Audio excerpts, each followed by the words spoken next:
Okay. Good morning. I would like to introduce to you New York Times best-selling author Irene Spencer. Hello, Irene. Hi, how are you today? I'm great. Today I've called particularly to ask you two questions. One of them is in plural marriage or fundamentalist polygamy.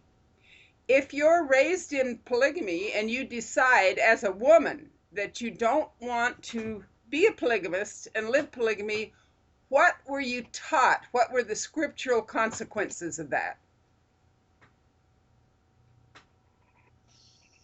Well, it said in the Doctrine and Covenants, which we all believed and went by in section 132, said again, verily, verily, I say unto you, if a man have a wife who holds the keys of this power, and he teaches unto her the law of my priesthood, as pertaining to these things, then she shall believe and administer unto him, or she shall be destroyed. Thus saith the Lord. And the principle, the law of the priesthood is plural marriage. He said, I will destroy her, for I will magnify my name upon all of those who receive and abide in my law. This sounds equivalent to the honor killings among the Muslims. Is it that severe?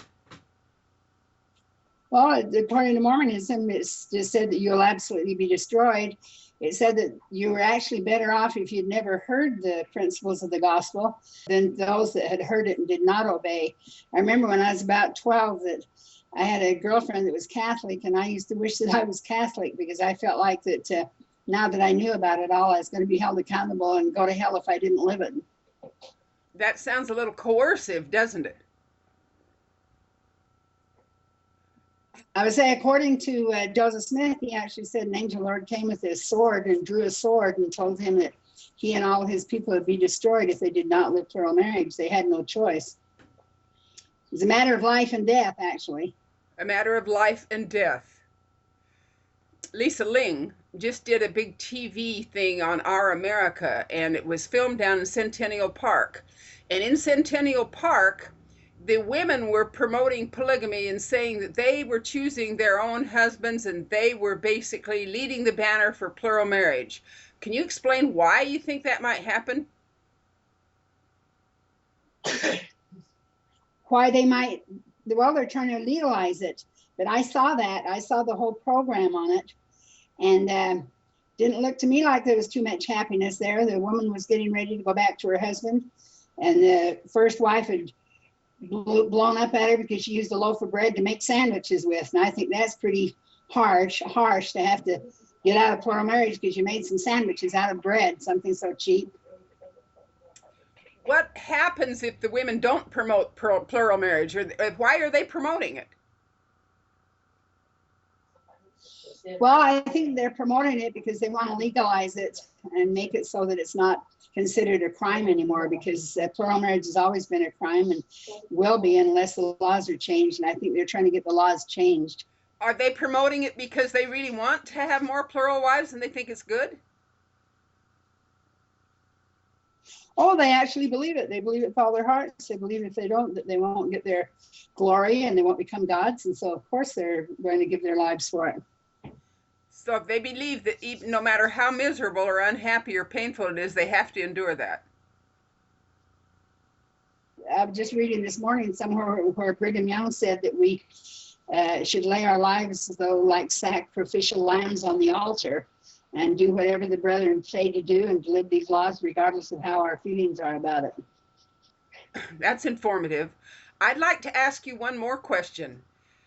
How do races fall in? I've had some people tell me that fundamentalist polygamists are very racial prejudiced, yet the Dargers went forward to say that they were very nice to everybody, and there were even some families that had interracial marriages in polygamy. Would you define how you were taught about races, the theology that all the fundamentalists are taught? Would you tell us what that is?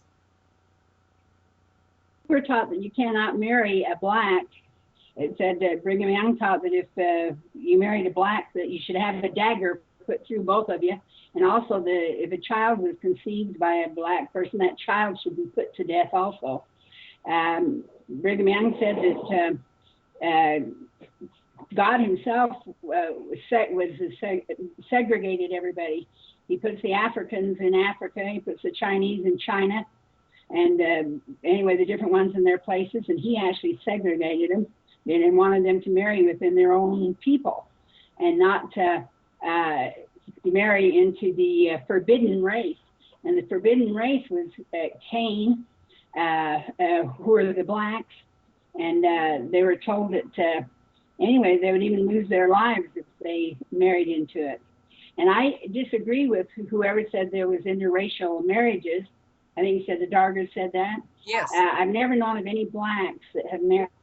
I have never known of any blacks in any group that have ever married and crossed themselves with the white people. But the Lamanites, who the Book of Mormon talks about the Lamanites, they were said that they were a filthy, loathsome people, and that someday they would become white and delightsome. And I know from the beginning of Mormonism on down, they've intermarried, trying to make them white and delightsome by bringing out a lighter skin for them. And I was shocked when I first came to Mexico, because I'd never even known anybody that had married among the Indians or Lamanites, whatever you want to call them. And we were taught that we were to keep our seed separate. And then I came down here, and the LeBarons had basically 3 or 4 of the brothers had married Mexican women. But I will tell you one thing, they produced beautiful children. I think the cross of them is very, very beautiful. But there has never been any blacks to my knowledge. Well, that's very interesting. Very interesting, Irene. I know that you're very well informed, because after all, you've only been what is this, the fifth generation polygamist for you? Yes, yeah, I'm 5th generation polygamy, yeah. Mm-hmm. I want to thank you for sharing everything that you shared this morning with our listening audience. These questions are pertinent today. People are asking why women don't just leave. They don't understand. They don't understand. I've been told by some women that if they leave, they will possibly lose their children, the association with their family, the acceptance of their family. There possibly will be abused by their husband, short of being killed, and as well as a threat of death hanging over their head by some husbands. Are all of those things true or not?